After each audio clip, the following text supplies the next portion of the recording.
Maharashtra today 24 news, सत्य परिस्थितीचा सविस्तर आढावा। पुसद येथे मध्यरात्री ट्रॅव्हल्सला भीषण आग, आगीत संपूर्ण ट्रॅव्हल्स जळून खाक।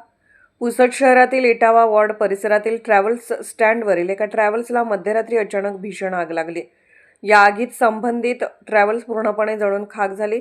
अंजली ट्रॅव्हल्स या बसने मध्यरात्री अचानक पेट घेतल्याचे परिसरातील नागरिकांच्या निदर्शनास आले। काही वेळातच आगीने रौद्ररूप धारण करत संपूर्ण वाहनाला वेढा घातला। आग एवढी तीव्र होती की काही क्षणातच ट्रॅव्हल्स जळून खाक झाली। घटनेची माहिती मिळताच अग्निशमक दलाला तात्काळ पाचारण करण्यात आले। अग्निशमक कर्मचाऱ्यांनी शर्थीचे प्रयत्न करून आग आटोक्यात आणली, मात्र तोपर्यंत वाहनांचे मोठ्या प्रमाणात नुकसान झाले होते। सदर ट्रॅव्हल्स संभाजीनगर येथील जावेद शेख, निसार शेख यांच्या मालकीची असून ती पुसद ते पुणे या मार्गावर धावणार होती। ट्रॅव्हल्स स्टँडवर रात्रीच्या वेळी अनेक वाहने उभी असतात, त्यामुळे वेळीच आग नियंत्रणात आल्याने मोठा अनर्थ टळला। दरम्यान सदर आग ही हेतुपुरस्पर लावण्यात आली का याबाबत शंका व्यक्त केली जात असून या प्रकरणी पोलिसांकडून पुढील तपास सुरू आहे।